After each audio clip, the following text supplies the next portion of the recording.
From the beginning of this crisis, I have been absolutely clear and consistent. The United States is prepared no matter what happens. We are ready with diplomacy to be engaged in diplomacy with Russia and our allies and partners to improve stability and security in Europe as a whole. And we are ready to respond decisively to Russian attack on Ukraine, which is still very much a possibility. For all the events of the last few weeks and months, this has been our approach, and it remains our approach now. So today I want to speak to the American people about the situation on the ground, the steps we've taken, the actions we're prepared to take, and what's at stake for us and the world, and how this may impact on us here at home. For weeks now, together with our allies and partners, my administration has engaged in non-stop diplomacy. This weekend, I spoke again with President Putin to make clear that we are ready to keep pursuing high-level diplomacy, to reach written understandings among Russia, the United States, and the nations of Europe to address legitimate security concerns, if that's his wish. Their security concerns and ours. President Putin and I agreed that our team should continue to engage toward this end, along with our European allies and partners. Yesterday, the Russian government publicly proposed to continue the diplomacy. I agree. We should give the diplomacy every chance to succeed. And I believe there are real ways to address our respective security concerns.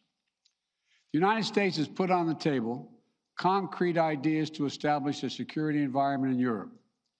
We're proposing new arms control measures, new transparency measures, new strategic stability measures. These measures would apply to all parties, NATO and Russia alike. We're willing to make practical, result-oriented steps that can advance our common security. We will not sacrifice basic principles, though. Nations have a right to sovereignty and territorial integrity. They have the freedom to set their own course and choose with whom they will associate. But that still leaves plenty of room for diplomacy and for de-escalation. That's the best way forward for all parties, in our view. We'll continue our diplomatic efforts in close consultation with our allies and our partners. As long as there is hope of diplomatic resolution that prevents the use of force and avoids incredible human suffering that would follow, we will pursue it. The Russian defense minister reported today that some military units are leaving their positions near Ukraine. That would be good, but we have not yet verified that. We have not yet verified the Russian military units are returning to their home bases. Indeed, our analysts indicate that they remain very much in a threatening position. And the fact remains, right now, Russia has more than 150,000 troops encircling Ukraine and Belarus and along Ukraine's border. An invasion remains distinctly possible.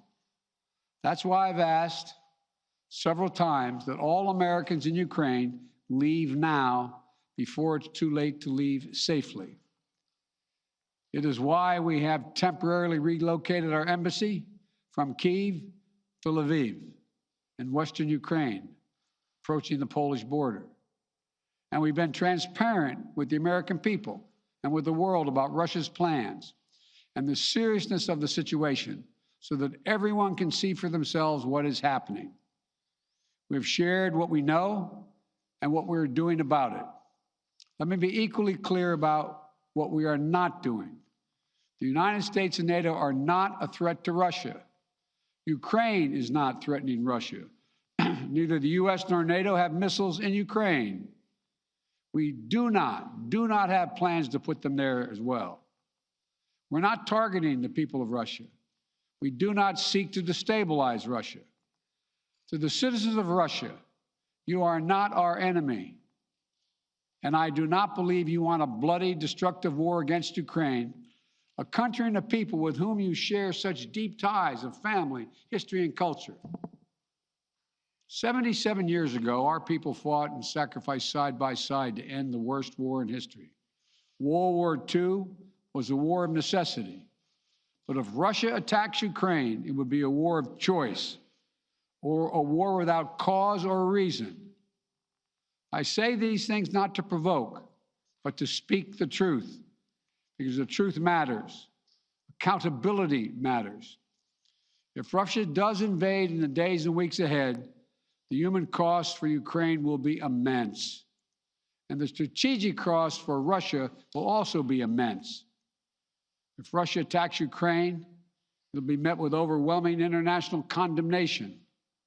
The world will not forget that Russia chose needless death and destruction.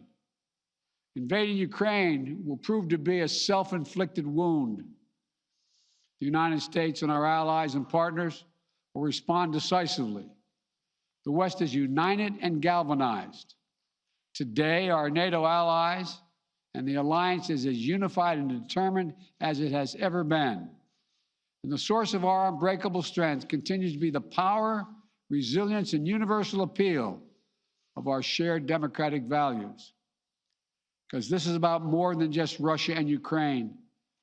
It's about standing for what we believe in, for the future we want for our world, for liberty, the right of countless countries to choose their own destiny, and the right of people to determine their own futures, for the principle that a country can't change its neighbors' borders by force. That's our vision. And toward that end, I'm confident that vision, that freedom will prevail. If Russia proceeds, we will rally the world to oppose its aggression. The United States and our allies and partners around the world are ready to impose powerful sanctions on export controls, including actions that we did not pursue when Russia invaded Crimea in eastern Ukraine in 2014. We will put intense pressure on their largest and most significant financial institutions and key industries. These measures are ready to go as soon and if Russia moves. We'll impose long-term consequences that will undermine Russia's ability to compete economically and strategically.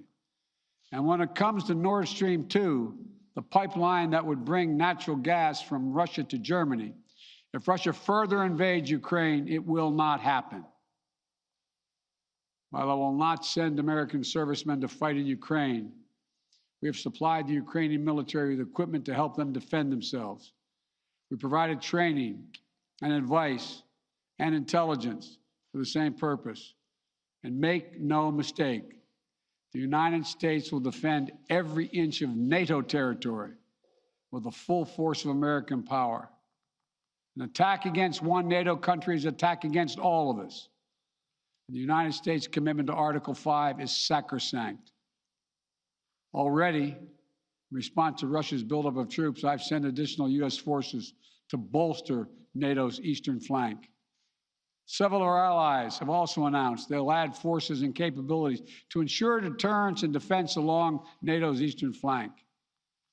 We will also continue to conduct military exercises with our allies and partners to enhance defensive readiness. And if Russia invades, we'll take further steps to reinforce our presence in NATO, reassure us for our allies, and deter further aggression. To be clear, if Russia decides to invade, that would also have consequences here at home. But the American people understand that defending democracy and liberty is never without cost. This is a cause that unites Republicans and Democrats. And I want to thank the leaders and members of Congress of both parties who've forcefully spoken out in defense of our most basic, most bipartisan, most American principles. I will not pretend this will be painless. There could be impact on our energy prices. So we are taking active steps to alleviate the pressure on our own energy markets and offset raising prices. We're coordinating with major energy consumers and producers. We're prepared to deploy all the tools and authority at our disposal to provide relief at the gas pump. And I'll work with Congress on additional measures to help protect consumers and address the impact of prices at the pump. We are not seeking direct confrontation with Russia, though I've been clear that if Russia targets Americans in Ukraine, we will respond forcefully. And if Russia attacks the United States or our allies through asymmetric means, like disruptive cyber attacks against our companies or critical infrastructure, we are prepared to respond. But we're moving in lockstep with our NATO allies and partners to deepen our collective defense against threats in cyberspace. Two paths are still open. For the sake of historic responsibility, Russia and the United States share for global stability, for the sake of our common future, to choose diplomacy. But let there be no doubt. If Russia commits this breach by invading Ukraine, responsible nations around the world will not hesitate to respond. We do not stand for freedom where it is at risk today. Will surely pay a steeper price tomorrow. Thank you. I'll keep you informed.